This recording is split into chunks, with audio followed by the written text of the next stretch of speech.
Bonjour et bienvenue dans votre émission Miroir Créole, l'émission qui reflète votre personnalité. Chaque semaine, assistez à la transformation de 2 candidates. Coiffure, bien-être, maquillage et virée shopping, Miroir Créole réveillera votre vraie beauté. Pour cette mission de cette semaine, Tania, coach en image, guidera nos participantes vers leur nouvelle vie.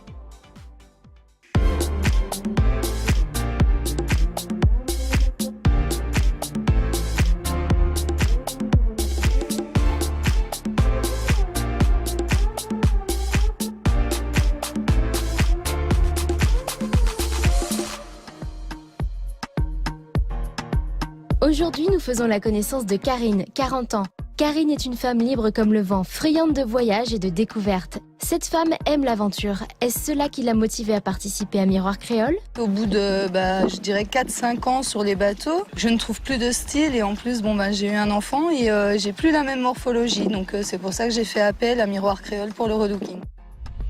Miroir Créole va t'envoyer la bouée qui repêchera ton style perdu en mer, Karine. Sinon, dans mes défauts, ma morphologie a perdu beaucoup de musculature. Donc du coup, j'ai une petite taille, mais avec des formes qui ne sont pas très féminines. Au niveau physique, ma qualité, je pense que j'ai des grandes jambes et que ça peut être un atout.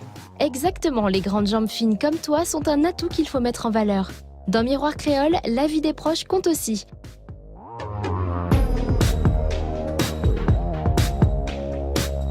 Karine est une amie fidèle, pleine d'énergie, authentique, sincère, franche. Et selon toi, son style est-il autant dynamique? Elle est souvent en pantacourt ou sinon en short, t-shirt. Elle peut accessoiriser, mais voilà, on aimerait la voir un peu plus folle au quotidien. Il faudrait qu'elle mette un petit peu de couleur, qu'elle se féminise un petit peu, je pense. Ton amie voit en toi un énorme potentiel pour être réellement la Karine qu'elle connaît. Que te renvoie le miroir lorsque tu le regardes? La jeune adolescente de 15 ans qui a toujours la même coupe de cheveux, toujours le même style. Une adolescente de 40 ans, on appelle cela une adolescente. Tout comme ce mot improbable, ce look d'ado dans un corps d'adulte n'est pas envisageable. Et donc, qu'attends-tu de ce relooking pour ton amie? Ce relooking et ce coaching lui permettra vraiment d'assumer qui elle est et de montrer l'évolution intérieure qu'elle a réellement et que ça se reflète, quoi. Et pour toi, Karine, qu'espères-tu de cette aventure? J'espère pouvoir enfin trouver une couleur de cheveux qui va avec mon teint, forme des vêtements, avec ma morphologie. En fait, c'est vraiment un relooking total, quoi. Tania, Karine te met déjà la pression. Tu as sa nouvelle image entre tes mains. Alors on y va.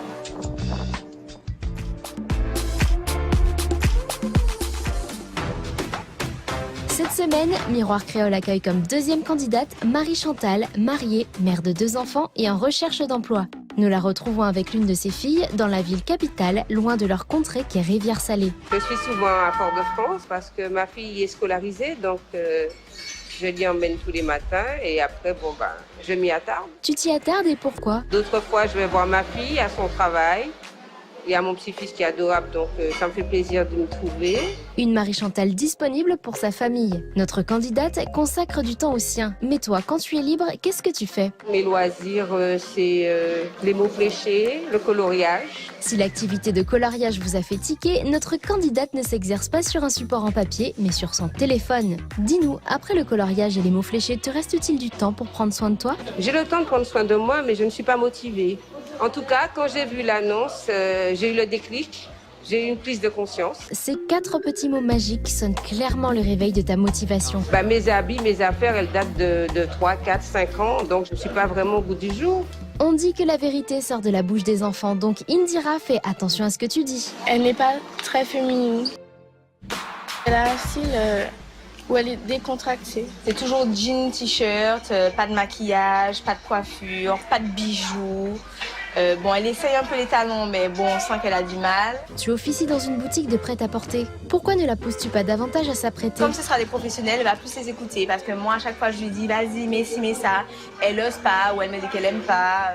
Alors tu as dû être ravie d'apprendre qu'elle participait à Miroir Créole. On n'a pas parlé, la petite coquine. Il n'y a que quand elle a été acceptée, si on peut dire, qu'elle m'en a parlé. J'étais super contente pour elle. Et puis, depuis le temps qu'elle en parle et qu'elle en avait envie, donc super contente. Comme le veut la tradition d'un Miroir Créole, la métamorphose s'amorce en énumérant pour nous leurs qualités. Les compliments qui reviennent souvent des autres, je parle, c'est mes cheveux, mon sourire. Et pour l'aspect moins plaisant? Mes défauts. les gens n'en parlent pas et puis moi, j'ai pas tellement envie de vous en parler. Hein. Tu mises beaucoup sur ce relooking alors? J'attends de ce relooking, de me voir autrement, d'avoir envie de persévérer dans ce sens. Et puis pourquoi pas, faire mieux encore. Impatiente de la découvrir, de la voir, de voir son changement. Je suis très impatiente de la voir et de voir une nouvelle image d'elle. Bonjour Marie-Chantal. Marie-Chantal a le soutien de ses proches. Elle peut donc entamer son parcours du combattant l'esprit léger. Aujourd'hui, vous avez fait la connaissance de Karine et Marie-Chantal, deux femmes que leurs responsabilités professionnelles ou personnelles ont fait plonger dans l'oubli. Tania sort les bouées de sauvetage et mènera nos candidates en institut de beauté pour la première étape de leur transition. À demain!